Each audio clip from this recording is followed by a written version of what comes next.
They called her a ghost on the mountain because it was easier than calling her what she truly was. The last wall between her people and ruin. Elias Turner learned that on a morning when the sky looked like hammered tin and the wind came down black, Mesa carrying the thin sound of a wooden flute. It was not music made for comfort. It was the kind of sound that could slip between pine trunks and under a man's coat and make him remember every grave he had ever ridden away from. Elias stood outside his barn with a curry brush in one hand and his old bay gelding shifting under the cold light, listening. The note rose once, then broke. Then silence. His ranch sat alone at the foot of the mountain, 10 miles from the nearest town and a longer distance still from anything that felt like company. He had built his life that way on purpose. One cabin, one barn, one water trough that froze too early every winter. A man who kept to himself long enough could begin to believe the world had finally forgotten him. Elias had nearly made peace with that. Then he saw her. Not clearly. Not all at once. Just a dark shape high on the ridge, still as a cedar post, then gone before the eye could settle on it. He narrowed his gaze. Nothing. Only gray rock and wind-bent grass. His horse gave a low, uneasy breath. Elias set the brush down and looked toward the upper trail where his youngest mare had wandered the night before. He told himself he was going up for the horse. A man who lived alone learned not to answer every strange feeling in his chest with a story. By midday, he was riding the lower cut through juniper and shale, following bent stems and faint prints too light to belong to cattle. The mountain had that late autumn smell, cold stone, dry sage, a little wood smoke carried from somewhere it should not have been. Halfway up the trail, he found a strip of red cloth tied to a low branch. It was clean, deliberate, not something lost by accident. 50 yards farther, he found a small flute carved from dark wood resting on a flat stone as if someone had laid it there to be seen. Elias did not touch it. He looked around instead. The wind had gone still. That was what bothered him most. In open country there was always some movement, some whisper in the brush, some hawk cutting the sky. Here there was nothing. Then a voice came from above him. Leave the mountain before dark. It was a woman's voice, calm and low. Elias lifted his head and saw her standing on a shelf of rock, one hand at her side, the other resting near a knife but not reaching for it. She wore buckskin and dark woven cloth, fitted for movement, with a red sash at her waist and her black hair braided tight against the wind. Her face was unreadable from that distance, but her posture was not. She was not afraid. She was deciding how much patience he deserved.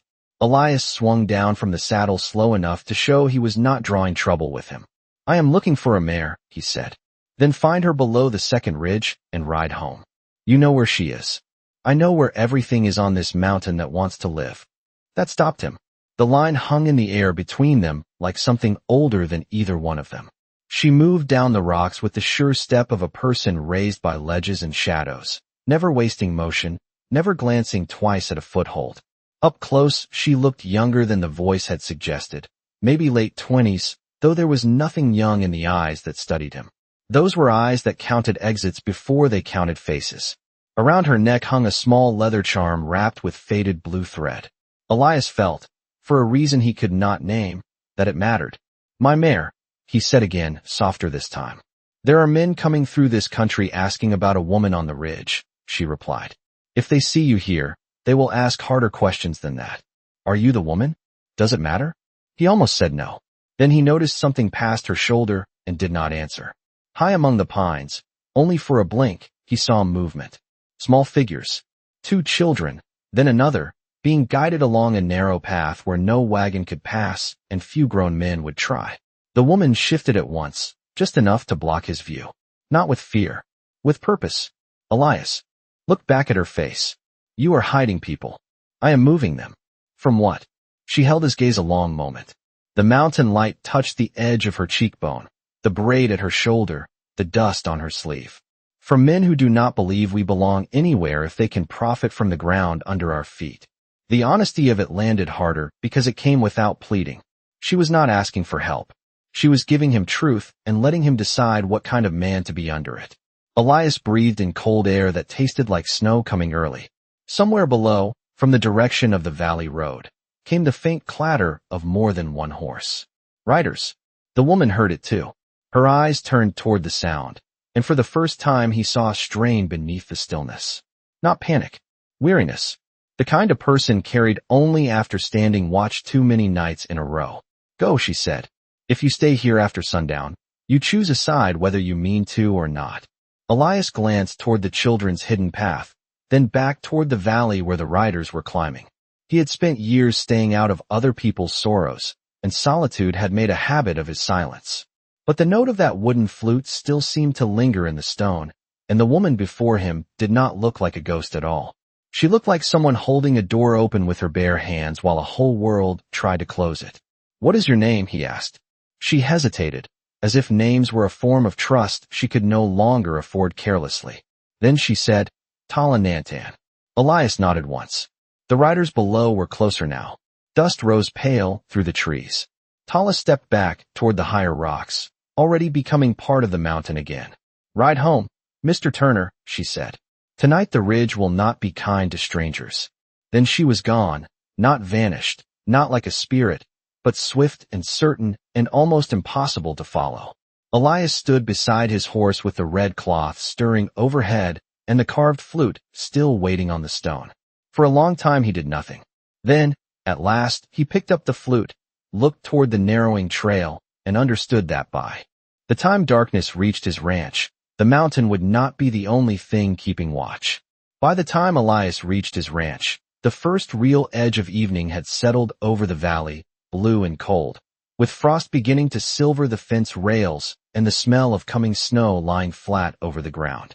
He watered the bay gelding, checked the mare he had found exactly where Tala said she would be, and stood for a long moment beneath the lean roof of the barn with the flute still in his hand. It was smooth from use, darkened by weather and skin, carved with small lines that looked simple until firelight touched them and turned them into something careful and old. He set it on the shelf above his workbench, beside a broken lantern and a tin of saddle soap, but the thing did not belong there. Nothing about it belonged in a white rancher's barn. It seemed to bring the mountain indoors with it, the stone silence, the hidden trails, the look in Tala Nantan's eyes when she said she was moving people. He should have left it where he found it. He knew that. Instead, he latched the barn, carried a split armload of cedar into the cabin, and tried to build an ordinary night around himself.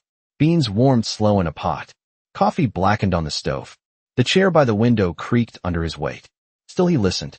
Men who lived alone learned every language of a place. The thump of a loose shutter. The scrape of a branch on the roof. The long complaint of winter wind searching for a gap in the wall. Tonight another sound moved among them. Horses. Not near yet, but coming from the county road in a hard-used rhythm. More than 2, maybe 4. Elias set down his cup before it touched his mouth. He did not curse. He did not rush. He simply crossed to the window and watched the last light flatten against the open field. 10 minutes later the riders came into view, dark against the pale dust, hats low, rifles visible in their saddle scabbards though their hands were easy enough to pretend courtesy. The one in front was broad across the shoulders, with a trimmed mustache and a town coat too fine for ranch work. Elias knew him before the man reached the gate. Wade Mercer. He had once run freight contracts south of Tucson and now made his money wherever the law turned soft enough to bend. Men like Mercer never called themselves hunters. They said investor or deputy or guide, depending on what lie opened the most doors. Mercer reined in by the trough and smiled without warmth. "Turner," he called. "Heard you still kept yourself alive out here." Elias opened the cabin door and stepped onto the porch. "Barely." Mercer laughed as if they were old friends joined again by weather. The 3 men behind him did not laugh. One looked Mexican, lean and sharp-eyed, with a scarf tied high against the cold. Another was young, too young for the flat look he already wore. The third had a beard stiff with trail dust and the restless hands of a gambler, trying to look like help. "We are asking around," Mercer said, "about trouble in the hills." Elias leaned one shoulder against the porch post. "The hills have always had trouble. Not like this. Folks in town are seeing signs. Supplies gone missing. Tracks where tracks should not be. One prospector swears he saw an Apache spirit woman up on the ridge." Elias kept his face still. Prospectors see gold where there is none. Spirits would be simpler. Mercer's smile thinned. "Thing is, this spirit seems to know the trails. Men go up, they come down turned around, horses sweating, campfires cold, as if somebody is steering them with tricks. He let that settle, then added, "There is money behind finding out who." Elias glanced past them toward the line of the mountain, now half swallowed by dusk. "Then you should hire a preacher. Men pay good money to be told what haunts them." The youngest rider snorted before catching himself. Mercer did not take his eyes off Elias. "You been up there?" "I ride where my cattle wander." "See anything?" Elias let the question hang. In the stillness, he heard a small sound from inside the cabin. Only the stove settling, but it gave him a beat to choose his words. "Saw rock. Saw trees. Saw the beginning of weather I would rather not meet on a ridge after dark." Mercer nudged his horse a step closer. "You are a poor liar when you are tired. Then it is a mercy I do not owe you the effort." The scarf man chuckled low. Mercer ignored him. "Town council put up a reward. Enough to make winter easy. Anyone helping hide Apaches will answer for it. Anyone helping us find them will be remembered kindly." I thought I would offer the kind version first. Elias looked at each man in turn, slow enough to say he was not impressed, calm enough to say he was not afraid. "You ride onto my place after sundown with rifles on your saddles, and call that kindness. I call it business." "Then my answer is no." Wind pushed across the yard and rattled the dry weeds against the fence. For a second no one moved. Then Mercer tipped his head, as if filing something away for later. "Might be snow by morning," he said. "Mountain gets dangerous when a man thinks he knows it." Elias answered, "Mountain gets dangerous when a man thinks it belongs to him." Something shifted in Mercer's face. Not anger exactly. Recognition. He had heard enough to suspect more than he could prove. "Sleep light, Turner," he said at last. Then he turned his horse and rode out, his men following in a line of dull hoofbeats and rising dust until the road took them into the dark. Elias watched until he could no longer hear the tack. Then he went inside, barred the door, and stood beside the small table where lamplight warmed the wood, and the flute lay waiting where he had moved it without thinking. Outside, the valley widened into silence again, but it was not the peaceful kind. It was the silence of a held breath. He sat down, pulled a county map from the drawer, and spread it flat. Most men looking at it would see boundaries, creeks, wagon routes, parcels marked in fading ink. Elias saw something else. The dry wash behind Mercer's preferred road. The old logging cut no one used now. The slot canyon west of the second ridge. If Tala was moving children and old people through that country, then by sunrise she would run out of easy paths. Snow would close the higher rock shelves first. Mercer would guess that too. Elias rubbed a hand over his jaw and stared at the flute. He did not know why she had left it. Maybe it was a warning. Maybe a test. Maybe she had not meant to leave it at all. He lifted it carefully and turned it once in the light. One end bore a tiny notch wrapped with blue thread, the same faded blue he had seen at her throat. Not a decoration then. A mark. A belonging. He had nearly set it down when the first notes sounded from the mountain again, faint and far, carried on the dark like a thread drawn through cloth. Not music now. A signal. 2 short notes. One long. Then nothing. Elias rose at once. He did not let himself think about what a wiser man would do. He crossed to the peg by the door, took his coat, then reached for the Winchester resting above the mantel and stopped with his hand hovering in the air. After a moment he left it there. Instead he took rope, a lantern, a skin of water, and the small packet of dried beef he had been saving for market day. When he opened the door, the cold hit him full in the face, clean and sharp, with the smell of pine and distant snow. He slipped the flute into his coat, saddled the bay gelding under starlight, and turned the horse toward Black Mesa. Somewhere above the dark line of trees, a woman he had met only once was trying to hold a path open against men with money behind them and weather ahead of them. Elias put his boot in the stirrup and mounted in one smooth motion. He had spent years teaching himself not to belong to anyone's trouble. As he rode into the night, he understood that lesson had finally come due. The mountain did not welcome him back with sound, only with space, a wide cold emptiness that swallowed hoofbeats and gave nothing in return, as if every step Elias took upward erased itself behind him. The stars hung low and sharp, caught in the branches of pine and cedar, and the trail he followed was no trail at all, just memory of ground that rose in the right direction. He rode without lantern for as long as he could, letting his eyes learn the dark, letting the horse pick its careful way along stone and root, because light would travel farther than any man's voice. Somewhere ahead, beyond the first ridge, Talanantan was moving people through country that punished hesitation. He did not know where exactly. He only knew the pattern of the land, the way the wind shifted when it crossed a narrow pass, the way a dry wash could hide a line of footprints if a person stepped where water once ran. He had lived near this mountain long enough to understand its habits, though never its heart. Now he felt that heart in the silence, steady and watchful. Halfway up the second rise, the horse stopped of its own accord, ears forward, breath held. Elias slid from the saddle and laid a hand along the animal's neck. "Easy," he whispered, though the word was more for himself than for the gelding. He listened. At first there was nothing. Then, faint and distant, the soft scuff of movement against gravel, not one set of feet, but many, careful, controlled, trying not to be heard. He moved off the path and tied the horse in the shadow of a twisted pine, then went forward on foot, placing each step with the same attention he had used years ago when he tracked lost calves through brush thick enough to tear skin. The ground dipped into a narrow cut between two low ridges, a place where wind slid through and gathered loose sand into shallow drifts. In the starlight he saw shapes emerge from that darkness, one by one, like pieces of the mountain deciding to move. A woman first, older, wrapped in layered cloth, her back bent but her eyes forward. Behind her, 2 children, then another adult, then more, a quiet line that stretched farther than he expected. No talking, no crying, just the sound of breath and the soft touch of souls on earth. Tala appeared last, stepping out of shadow with the same contained energy he remembered, scanning the ridge behind them before letting her gaze settle on Elias. For a moment neither spoke. The line of people continued past him, moving toward the lower slope where the land opened just enough to offer speed if they needed it. Tala came closer, stopping an arm's length away. "You did not listen," she said, not accusing, simply stating what was plain.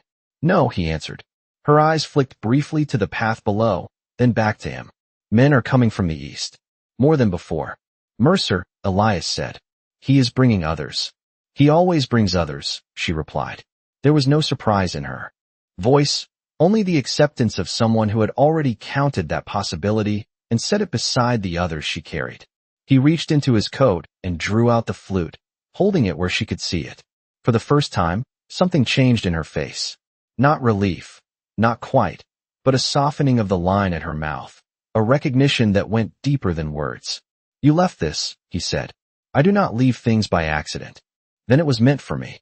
It was meant to see what kind of man you are when no one is watching." The honesty of that settled between them as surely as the cold. Elias turned the flute once in his hand, then offered it back.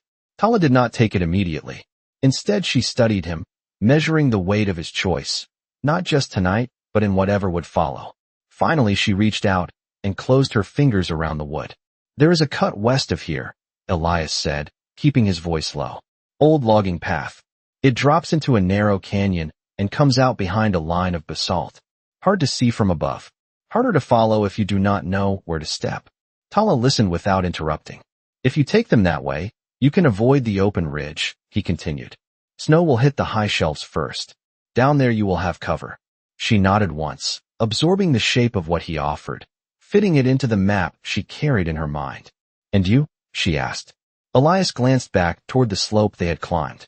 In the distance, barely visible, a thin thread of light moved along the lower trail. Lanterns. Mercer's men were closer than he had hoped. "I will make sure they choose the wrong path," he said. Tala's gaze sharpened. "You do not owe us that." "No," he said. "I do not." He let the words stand, without decoration, without promise of anything beyond what they were. For a heartbeat the mountains seemed to hold still around them, as if waiting to see which way a single decision would fall. Then Tala stepped past him and raised her hand, signaling the line to shift direction. The people moved without question, turning toward the darker cut of land Elias had described, trusting the choice because it came from her. As the last of them passed, a small boy looked up at Elias, eyes wide, not with fear, but with the quiet curiosity of someone who had learned early that the world was larger than any one story told about it. Elias inclined his head, a gesture so slight it could have been missed, but the boy saw it and held it like something worth keeping. Tala lingered a moment longer. If you are seen helping us, the town will not forget, she said. I am not asking the town to remember me kindly, Elias replied. A breath of wind moved between them, carrying the faint scent of cedar smoke and something colder behind it. Snow was coming, faster than the sky had promised. Tala looked at him one last time, then said, The mountain sees what men do, even when other men do not. It was not a blessing. It was not a warning. It was simply a truth offered the way she offered all truths, without demand. Then she turned and followed her people into the dark cut of the land, becoming again part of the ridge, part of the quiet work of moving life from one place to another. Elias waited until the last shadow disappeared, until even the memory of their passing seemed to sink into the ground. Then he turned back toward the approaching lights. He moved with purpose now, no longer drifting through the mountain, but stepping into it, as if he had finally chosen a place within its lines. When he reached the fork where the main trail split from the lesser-used path, he did not hesitate. He took the time to scuff the earth in one direction, to break a branch in another, to leave just enough sign to lead a confident man the wrong way. Not tricks, not lies, just a small redirection of attention, the kind that could decide how a night unfolded. Below, the lanterns grew brighter, voices beginning to carry on the cold air. Elias stepped onto the open part of the trail and waited where they would find him easily. When Mercer rode up, he would see a man alone on the mountain, a man with no one behind him and no reason to be there except stubbornness. That would be enough. Elias drew a slow breath and let it out, watching it fade into the dark. Somewhere far above, where the cut bent out of sight, a single note of the wooden flute rose again, soft and clear, not a signal this time, but something quieter, something that sounded almost like acknowledgement carried on the wind. He did not look back. He did not need to. He simply stood his ground and listened to the sound until it was gone. Elias did not wait long before the riders reached him, their lantern light cutting harsh lines across the stone and brush, turning the quiet slope into something tense and narrow, as if the mountain itself had drawn in its breath. Mercer was first to pull up, his horse restless beneath him, eyes scanning past Elias toward the dark ridge above as if expecting something to move there, something to confirm the stories he had already decided were true. You again, Mercer said, voice flat this time, stripped of the easy tone from before. Funny place to be standing alone. Elias did not shift his weight, did not glance behind him, did not give the mountain away with so much as a flicker of his eyes. I could say the same, he answered, and the wind moved between them, carrying cold dust and the faint promise of snow. Mercer studied him longer now, measuring, calculating. A man used to reading hesitation and finding leverage in it. But Elias offered none, only stillness, the kind that came from years of having no one to answer to. One of Mercer's men leaned forward in his saddle, peering past Elias. Tracks split back there, he said. Could be they went west. Mercer raised a hand slightly, silencing him without looking, his gaze never leaving Elias. You see anyone? He asked, and this time the question came quieter, more precise, like a blade slid under a door. Elias let a breath pass before answering, not to stall, but to make the moment honest. I saw wind and rock, he said. Same as always. Mercer's jaw tightened, just enough to show he did not believe him. But belief was not what men like Mercer relied on. They relied on pressure, on numbers, on time. And right now he had all three. He leaned slightly forward in the saddle. There is a reward, Turner, he said. You could take it and be done with this place. Buy yourself something easier than freezing on the edge of nowhere. Elias glanced briefly at the lantern light reflecting off Mercer's coat buttons, then back to his eyes. If I wanted easy, I would have left years ago. Mercer exhaled slowly through his nose, then turned his head just enough to address his men. We split, he said. 2 take the west cut, 2 with me up the ridge. The young rider hesitated. Tracks could be false, he said. Mercer's expression did not change. Everything could be false, he replied. That is why we look. Then he turned back to Elias one last time. If I find out you knew something, he said, not raising his voice, not finishing the threat, because he did not need to. Elias met his gaze without flinching. Then you will have something to do tomorrow, he said. Mercer held that look a second longer, then gave a short nod. as if placing Elias somewhere in his mind for later, and pulled his horse around. The group splitting as ordered, 2 riders breaking toward the false west path Elias had marked, their lanterns bobbing as they disappeared into the narrow cut, while Mercer and the others continued up toward the ridge, exactly where Tala and her people had been only a short time before. Elias watched them go, not moving until the last of the light had shifted away from him, swallowed again by the mountain. Only then did he turn, stepping off the main trail and moving quickly but carefully along a side line he knew would bring him parallel to the canyon path below. He did not run. Running made noise and noise traveled. Instead he moved with purpose, each step placed, each breath controlled, the cold air sharpening his senses. Somewhere ahead, faint but steady, he heard it again, the wooden flute, not loud, not urgent, but present, like a thread guiding him through the dark. He followed that sound, angling down toward the hidden cut, and as he crested a low rise he saw them again. The line of people moving deeper into the canyon, slower now. The older ones tiring, the children held close, Tala at the rear once more, her silhouette clear against the dim glow of the sky above the ridge. She saw him before he spoke, her posture shifting just slightly, acknowledging his return without surprise. They are splitting, Elias said quietly. 2 are already on the false trail, but Mercer is coming high. Tala nodded, absorbing it, adjusting, always adjusting. We will reach the basalt before they see the drop, she said, more to herself than to him. Elias glanced at the narrowing canyon ahead, the walls rising darker on either side. It will hold them, he said, if they stay quiet. Tala's eyes moved along her people, checking each figure, each step, each breath. They will, she said, and there was no doubt in it. Only trust built over years Elias had never seen. A child stumbled near the front, and without breaking stride another adult steadied him, the line never stopping, never breaking. Elias felt something shift in his chest watching that, something unfamiliar and heavy, not pity, not quite respect, something closer to recognition. Tala stepped closer to him, lowering her voice. Once they are through, I will circle back, she said. Elias frowned slightly. Back where? To the ridge. She answered. To be seen. Elias understood then the full shape of it.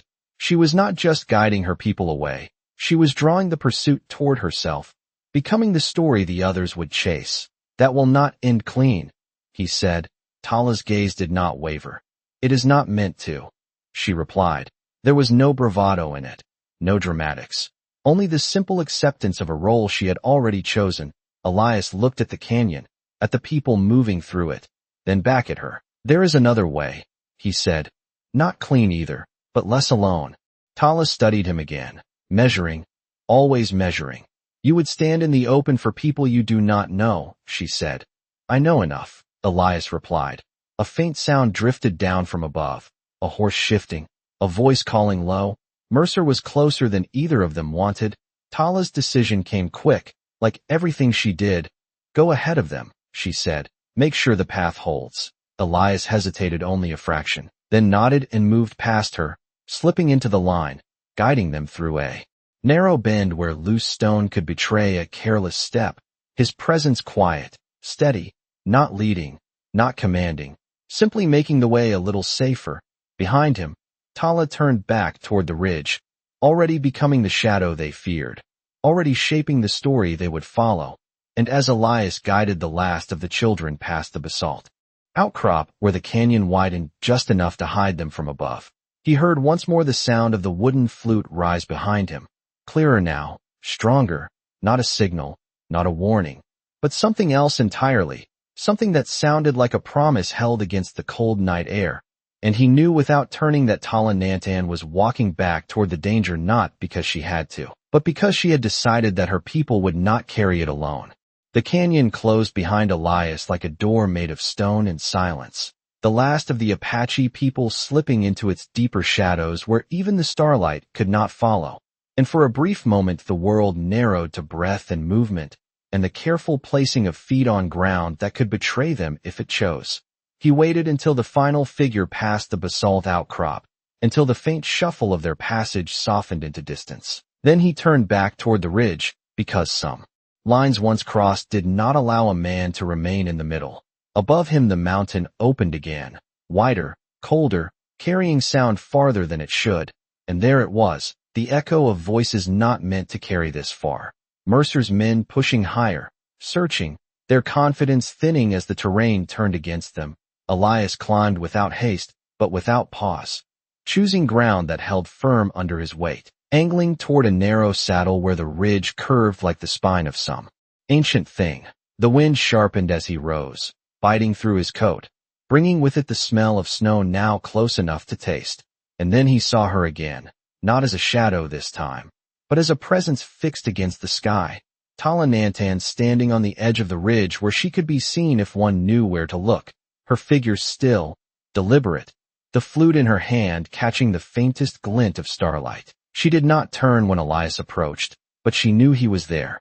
"They are safe," he said quietly. She nodded once, eyes still on the darkness below where the lantern lights moved uncertainly. "For now," she replied, and there was no relief in it, only the next calculation already forming. The lights shifted again, one breaking off, another pausing, Mercer adjusting his search, narrowing, learning. "He is not careless," Elias said. Tala's mouth moved slightly, not quite a smile, not quite agreement. "No," she said. "He is patient." The word hung heavier than the cold.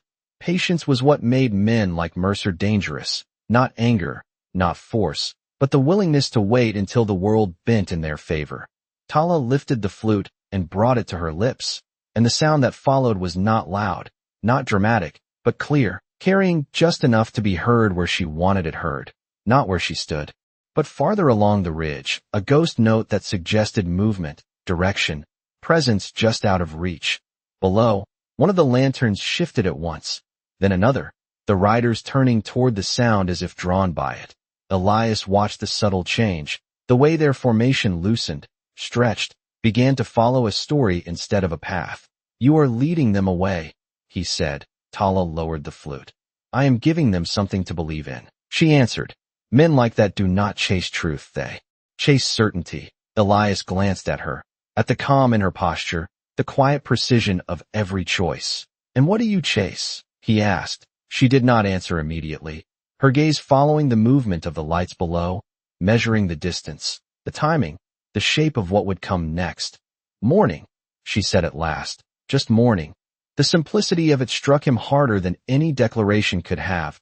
Not victory, not safety, just the next sunrise, earned one step at a time. The wind rose suddenly, stronger now, pushing across the ridge with a low, steady force, carrying with it the first fine grains of snow, barely visible, more felt than seen, a warning written in cold air. Elias pulled his coat tighter. "You cannot stay up here long," he said. Tala shook her head slightly. "I will not," she replied. But she did not move. Not yet.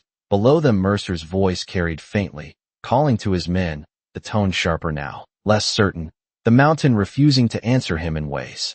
He understood. Elias stepped forward, coming to stand beside her on the ridge, the drop on the other side falling away into darkness that seemed to have no bottom. "There is a line farther east," he said. "A ridge that bends back on itself. If you cross there and double back, you can lose them before the storm closes in." Tala listened, considering, always weighing. "And you," she said, "where will you be when they realize they have been turned?" Elias looked out over the valley, where his ranch sat unseen but not forgotten, a small mark in a wide land. "Somewhere they expect me to be," he answered. Tala turned her head then, studying him fully for the first time since he had joined her on the ridge, as if seeing not just the man but the choice he had made and the weight he carried with it. "You understand," she said, not a question. Elias nodded once. "Enough," he replied. Below them the lanterns shifted again, closer now to the false line she had drawn with sound and silence. Mercer pressing forward, confident he was closing the distance, unaware the distance itself had been reshaped around him. Tala lifted the flute once more, playing a shorter note this time, sharper, enough to pull the riders a little farther, a little deeper into the wrong path. Then she lowered it and stepped back from the edge. "Go," she said. Elias did not move immediately. "You will find your way," he said. She met his gaze, steady, unflinching. "I always do," she replied. And for a moment the world seemed to narrow again, not to danger, not to pursuit, but to something quieter, an understanding that did not need to be spoken. Then Elias turned and began to descend along the eastern line he had described, his steps sure, his path chosen. Behind him Tala moved in the opposite direction, her figure slipping along the ridge, becoming once more the story the mountain would tell to those who did not know how to listen. As he moved lower, the wind carried one last note of the flute across the ridge, softer now, almost lost to the rising storm, but still there, still clear enough to reach him. And Elias realized it was not meant for Mercer, not meant for the men chasing shadows. It was meant for him. A quiet acknowledgement carried through cold air, a sound that said nothing and everything at once. And he kept walking, down toward the valley, down toward the place whereby morning men would be asking questions, and he would be standing there with answers that were true in every way that mattered, and false in every way they could prove, the mountain behind him already closing its secrets in snow and silence. By the time Elias reached the lower slopes, the storm had begun to take shape in earnest, not yet a wall of white, but a steady gathering of cold that pressed against the skin and made every breath feel thinner, sharper, as if the air itself were turning to glass. The valley below lay dim and waiting, his ranch a dark suggestion against the wider land, and beyond it the road where Mercer and his men would eventually return, either empty-handed or carrying a certainty they believed they had earned. Elias did not hurry, because there was no speed that could outrun what would come next, only direction and timing, and he had chosen both. He unsaddled the horse in the yard with quiet efficiency, his hands moving by habit even as his mind remained on the ridge, on the shifting lights, on the woman who had stepped willingly into being seen so others could remain unseen. Inside the cabin, the fire had died to embers, the pot on the stove gone cold, the chair by the window exactly where he had left it. A life paused and now resumed, though not unchanged. He set the lantern on the table but did not light it, letting the dim gray of early dawn creep through the window instead, soft and uncertain, as if the day itself was not yet sure it wanted to begin.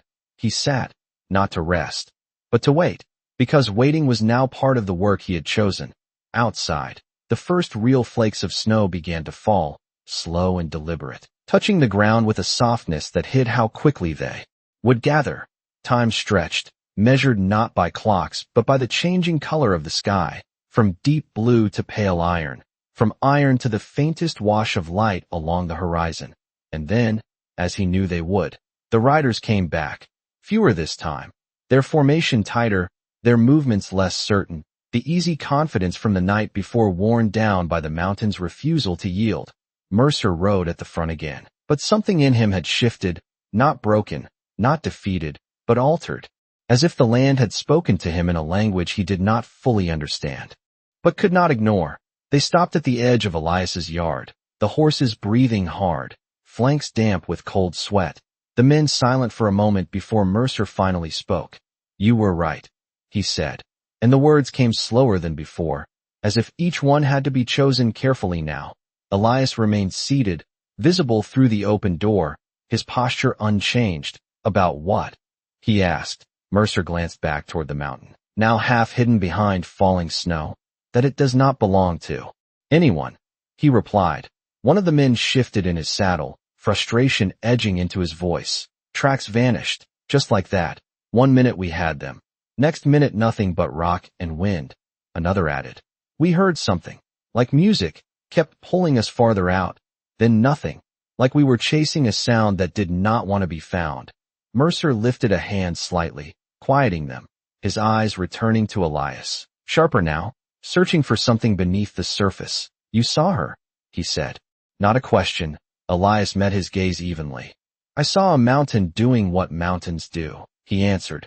Mercer held that look, longer this time, weighing the man against the land, the silence against the stories, and for a moment it seemed he might press harder, might push past the line Elias had drawn. But then the wind shifted, carrying snow across the yard in a thin white veil, and something in Mercer's expression eased, not in surrender, but in recognition that some answers could not be taken, only given. and not always to the men who asked. He exhaled slowly, a faint breath of steam in the cold air. If there are people up there, he said, they will not last the winter. Elias did not respond immediately. He let the words settle, let the weight of them exist without challenge. Then he said, people have been lasting winters on that mountain longer than either of us has been alive. Mercer studied him once more, then gave a small nod, as if accepting not the truth of the statement, but the impossibility of proving it false. We are done here, he said finally, turning his horse away from the cabin, the others following without argument. Their search ended not with a find, but with an absence they could not fill. Elias watched them go, the line of riders, fading into the snowfall until they were nothing more than movement in white, then nothing at all. He remained where he was until the last trace of them disappeared, until the valley returned to its quiet, broken only by the soft, steady fall of snow. Only then did he rise, stepping out into the yard, letting the cold settle around him, letting the silence speak. He looked once toward the mountain, now hidden behind cloud and storm, its ridges erased, its paths covered, its secrets held beneath. A fresh layer of white that would tell no stories to those who came too late. Somewhere beyond that veil, Talanantan and her people were moving into another day, another stretch of land where survival would continue to be measured in small choices and quiet strength. Elias did not know if he would see her again, did not know if the flute would ever sound in a way he could hear, but he understood something he had not before, that the absence of a thing did not mean it was gone, only that it had chosen where to remain. The wind carried across the yard, lifting a fine swirl of snow, and for a brief moment, just at the edge of hearing, there came a single soft note, so faint it might have been imagined, but clear enough to settle in the space between breath and thought. Elias did not turn toward it, did not search for its source. He simply stood, letting the sound pass through him, and in that stillness, in that quiet acknowledgement, the mountain, the woman, and the man who had chosen to stand where he did became part of the same story, one that would not be written down, not spoken in town, but carried in the way the land held memory, and in the way some men learned, at last, how to listen without needing to be seen. Snow continued through the morning and into the slow rise of day, not heavy enough to blind the land, but steady enough to erase what men relied on, softening edges, swallowing tracks, turning sharp ground into something patient and unreadable. Elias worked through his chores without thinking about them, breaking ice from the trough, checking the fence line where wind liked to press hardest, moving with the quiet rhythm of a man who had long ago learned that routine could hold a mind steady when everything else shifted. But there was a difference now, small and persistent, like a stone in a boot, not painful, just impossible to ignore, because every motion carried the memory of the ridge, of Tala standing against the sky, of the line of people moving through shadow with a kind of dignity that did not ask permission to exist. By midday the storm thickened, flakes growing larger, falling with a weight that suggested they intended to stay, and the world narrowed again, not to danger this time, but to distance, the far hills fading, the road disappearing, the horizon pulling closer until the valley felt like its own contained place, separate from whatever lay beyond. Elias stood in the doorway of his barn, watching that change take hold, and for a moment he allowed himself to think of what lay behind it, of hidden paths now buried, of footprints turned to blank ground, of a canyon holding its silence like a promise kept. He did not know if Tala and her people had reached a place that could sustain them, did not know what waited for them beyond the next ridge, but he knew this much, that the mountain had not given them up, and that mattered more than any certainty he could name. A sound broke the quiet, not from the mountain, but from the road, a single rider this time, not a group, moving slower, the horse stepping carefully through the growing snow. Elias watched as the figure approached, shape resolving into a man wrapped tight against the cold, hat pulled low, posture less certain than the men who had ridden with Mercer, and when he reached the gate he did not call out, did not carry himself with authority or demand. He simply waited, as if unsure whether he had the right to come farther. Elias stepped out into the yard, closing the distance enough to see the man's face. Young, the same rider who had hesitated the night before, the one whose voice had carried doubt where the others had carried certainty. Turner, the young man said, and there was something in his tone that had changed, less edge, more weight. We lost the trail, Elias nodded slightly. So I heard. The man shifted in the saddle, glancing once toward the mountain now hidden behind the storm. He thinks. They doubled back, he said, meaning Mercer without naming him. Says no one can vanish like that. Elias let the silence sit a moment before answering. People vanish all the time, he said. Men just do not like admitting it. The young rider looked down at his hands, then back up. I heard the music, he said quietly. Up there, on the ridge, it sounded close, then far, like it was moving without moving. Elias did not respond, not because he had nothing to say, but because some things did not belong in explanation.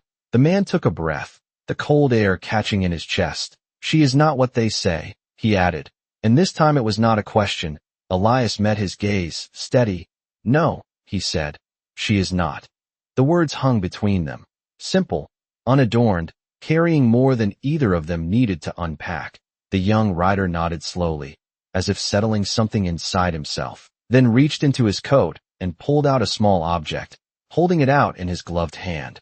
Found this near the false trail, he said. Elias stepped closer, recognizing the shape before he fully saw it. A thin strip of red cloth, similar to the one he had found on the branch, but frayed now, edges worn, as if it had been placed and then taken by the wind and carried where it would. He took it, feeling the roughness of the fabric, the deliberate nature of its color against the white snow. Thought maybe it meant something, the young man said. Elias turned the cloth once in his fingers, then looked back up.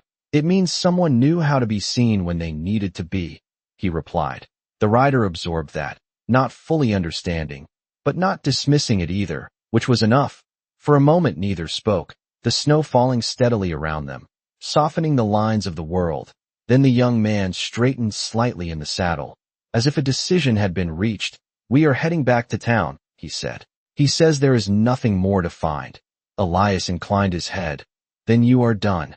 The rider hesitated once more, then added, if anyone asks, I did not see you up there. Elias met his gaze again, something quiet passing between them, not gratitude, not agreement, just a shared understanding of what had been witnessed and what would be left unsaid. There is not much to see in a storm, Elias said. The young man gave a faint, almost relieved smile at that, then turned his horse, guiding it back toward the road, his figure gradually fading into the falling snow until he was no more than a shape, then nothing at all. Elias stood in the yard a while longer, the red cloth still in his hand, the mountain hidden, the valley quiet, and as he looked out across the land, he understood that what had happened would not be marked by any line on a map, not recorded in any ledger or spoken in any official account, but it would remain, in the way a man chose where to stand, in the way another chose what to chase, and in the way a woman on a ridge had decided that her people would pass through winter not by force, but by patience, by knowledge, and by a kind of strength that did not need to announce itself to be real. The wind shifted once more, carrying the snow in a new direction, and for just a moment, at the edge of hearing, there came again that faint, familiar note, not loud, not insistent, just present, like a memory that refused to fade. And Elias closed his hand around the strip of red cloth, not holding it tight, just enough to feel its weight. And in that small, quiet gesture, something settled, not an ending, not a beginning, but a place between the two where a man could stand and know he had chosen. And that was enough. The storm settled into the land as if it had always belonged there, smoothing every edge, softening every sound, until even the memory of movement felt distant and uncertain. And in that quiet Elias found himself listening not for what was there, but for what remained beneath it. Days passed without interruption, measured in small tasks and long stretches of silence. The kind of time that did not announce itself but simply accumulated, like snow along a fence line, until a man looked up and realized the world had shifted around him. He worked the ranch with steady hands, mended what the cold strained, kept the animals close and the fire alive. But his attention moved differently now, no longer contained within the borders of his land, drifting instead toward the mountain whenever the sky cleared enough to reveal its outline again. It stood unchanged and yet not the same, its ridges carrying something unseen, something that had passed through and left no trace except in the mind of the one who had witnessed it. The red cloth remained in his cabin, not displayed, not hidden, simply present, folded once and set beside the window where morning light could reach it, a quiet reminder that some signals were meant for those who chose to notice them. One evening, as the storm finally broke and the sky opened in a pale, cold blue, Elias rode out farther than he had since the night on the ridge, not with urgency, not with expectation, but with a kind of pull that did not need a name. The snow lay deep across the lower trails, unmarked, untouched, as if no one had passed that way in years, and yet he followed a line only he seemed to see, angling toward the base of Black Mesa where the land rose again into stone and shadow. The air was sharper now, cleaner, carrying the scent of pine and something else beneath it, faint but familiar, a trace of smoke, old but not gone. He dismounted near a stand of cedar where the wind had carved the snow into low, curved shapes, and for a moment he simply stood, letting the quiet settle around him, letting the memory of that night return not as urgency, but as presence. There were no tracks to follow, no signs left for any man who did not already know where to look. But Elias had learned something on that ridge, not about the mountain, not about the men who chased it, but about the space between what was seen and what was understood. He moved slowly along the edge of the trees, his steps deliberate, not searching, but aware, and then he saw it, not ahead, not hidden, but placed where it could be found without effort by the right kind of eye. A small arrangement of stones at the base of a cedar, simple, balanced, deliberate, and beside it, resting against the bark, the flute. He stopped a few paces away, not reaching for it immediately, not because he feared it, but because he understood it was not his to take without thought. The would look the same, worn, marked by use, the blue thread still wrapped near one end. But there was something else now, something quieter, a sense that it had completed a purpose and been returned not to the mountain, but to the place where a choice had been made. Elias stepped closer and picked it up, feeling again the smoothness of the surface, the weight of it in his hand, and for a moment he closed his eyes, not in reflection, not in doubt, but simply to acknowledge what had passed between him and the woman who had left it there. There was no note in the air this time, no sound carried by wind, only silence, steady and complete, and in that silence he understood more clearly than before that he was not meant to follow, not meant to seek them out beyond this point, that the path he had stepped onto had already led him where it needed to. He opened his eyes and looked out toward the ridge, now bright under the clear sky, its lines sharp again, its presence unchanged, and yet the story it held had shifted, not because the mountain had changed, but because he had. Elias turned the flute once in his hand, then slipped it into his coat, not as a possession, not as a trophy, but as something entrusted, something that carried a memory not of what had been done, but of why it had been done.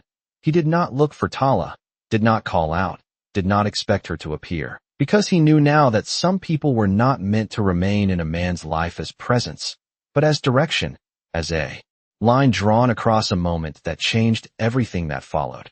He mounted his horse and turned back toward the valley, the snow beneath the hooves breaking softly, leaving the first visible marks on that untouched ground. And as he rode away, the cedar behind him stood quiet, the small arrangement of stones holding its place, a sign that would mean nothing to most, but everything to the one who had learned how to see it. The wind moved lightly through the branches, carrying no sound, no flute, no signal. Only the clean breath of a world returned to stillness, and Elias did not need anything more, because in that stillness, in the absence of noise, in pursuit and question, the truth of what had happened settled fully into place, not as a story to be told, not as a victory to be claimed, but as a quiet understanding that out here, where the land remembered more than men ever could, justice did not arrive with force or declaration. It arrived in the form of a path held open long enough for others to pass through, and in the choice of one man to stand in the cold and let that passage happen without asking for anything in return. The valley did not change all at once. It never did. It shifted in small, almost unnoticeable ways, the kind that only a man who paid attention would ever mark, and Elias Turner had become that kind of man without ever intending to. The days lengthened by a fraction. The snow began to loosen its grip on the lower ground. Water found its way back into the dry cuts and old paths, and the wind carried a different sound, less sharp, less urgent, as if the land itself had decided to exhale after. Holding its breath too long, Elias moved through it all with the same steady rhythm. But there was something quieter in him now, not emptiness, not solitude in the old sense, but a kind of space that had been opened and then left undisturbed. The flute remained with him, not on display, not hidden, sometimes resting on the table, sometimes carried in his coat without thought, its presence no longer a question, no longer a sign to be interpreted, but simply part of the life he had chosen to continue. Word from town came slow and scattered, carried by passing riders or brief visits when supplies ran low, and with it came stories that tried to make sense of what could not be fully seen. Mercer had left the area not long after the storm, taking his men and his unfinished certainty with him.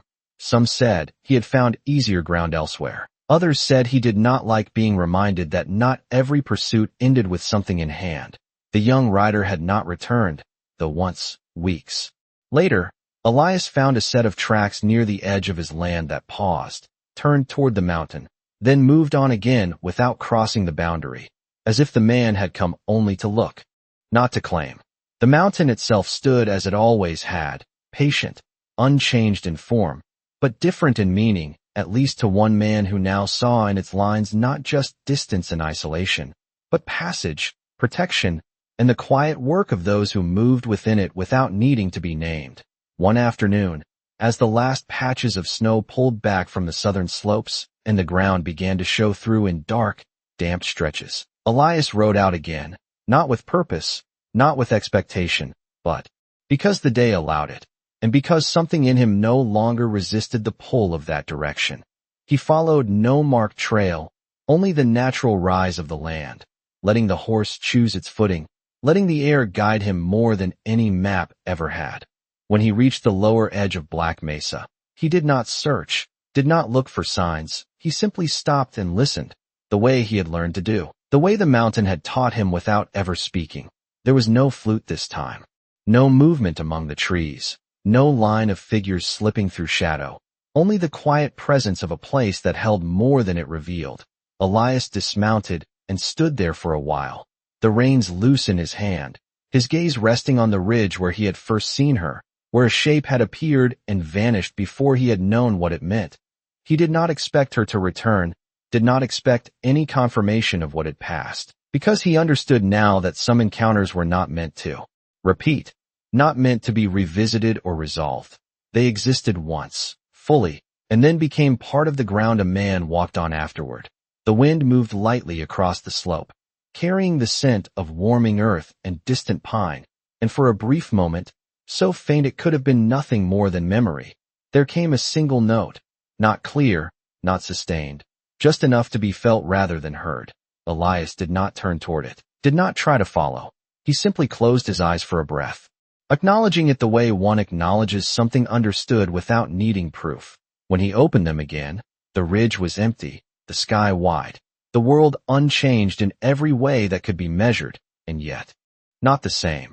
He mounted his horse and turned back toward the valley, toward the work that waited, toward the life that continued without interruption, and as he rode, the distance between what had been and what would be did not feel like a divide, but like a line that had been crossed and then folded quietly into the path ahead.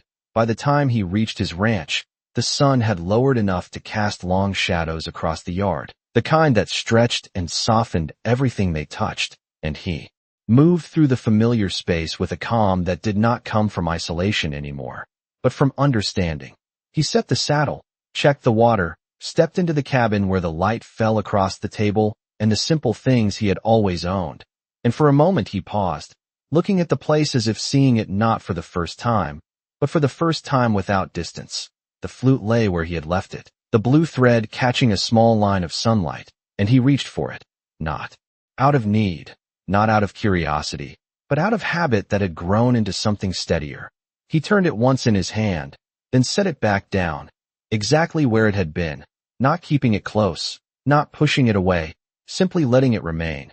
Outside, the wind moved again, carrying no sound this time, no signal, no memory made audible, only the quiet continuation of a land that did not require witness to be real. And in that stillness, in that absence of demand or declaration, the story found its steady rhythm, work done, fences checked, horses tended, but beneath it all there remained a line drawn across his life that had not been there before, not visible, not marked, but real in the way he chose where to look and where to stand. The mountain remained as it always had, distant yet present, its ridges clear now under open sky, giving nothing away, asking nothing in return, and Elias no longer expected it to, because he understood that what it had offered him was not meant to be revisited, only carried. One evening, as the light lowered and the valley took on that soft gold that made even rough ground seem gentle, Elias sat outside his cabin, the chair tilted slightly back, the quiet stretching around him in a way that no longer felt empty, and his hand rested near the flute without quite touching it, not reaching, not resisting, simply aware. A rider passed far off along the road, too distant to call out, too brief to matter, and the world continued as it always would. Men moving, stories beginning and ending without witness, the land holding them all without judgment. Elias watched until the figure disappeared, then turned his gaze toward the mountain one last time, not searching, not expecting, just acknowledging. There was no sound carried down this time, no faint note on the wind, no sign left to be found, and that absence did not feel like loss. It felt complete. He stood slowly, stepping back into the cabin as the light faded, closing the door behind him, not to shut anything out, but to mark the end of the day like any other, simple, unremarkable, whole.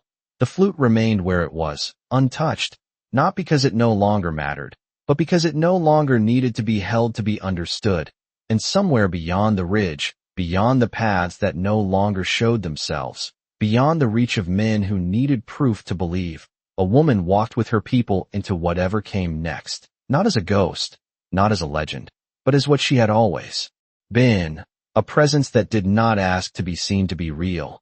Elias did not follow, did not wonder, did not turn that direction again with the weight he once carried, because the choice had already been made, and it had done what it was meant to do.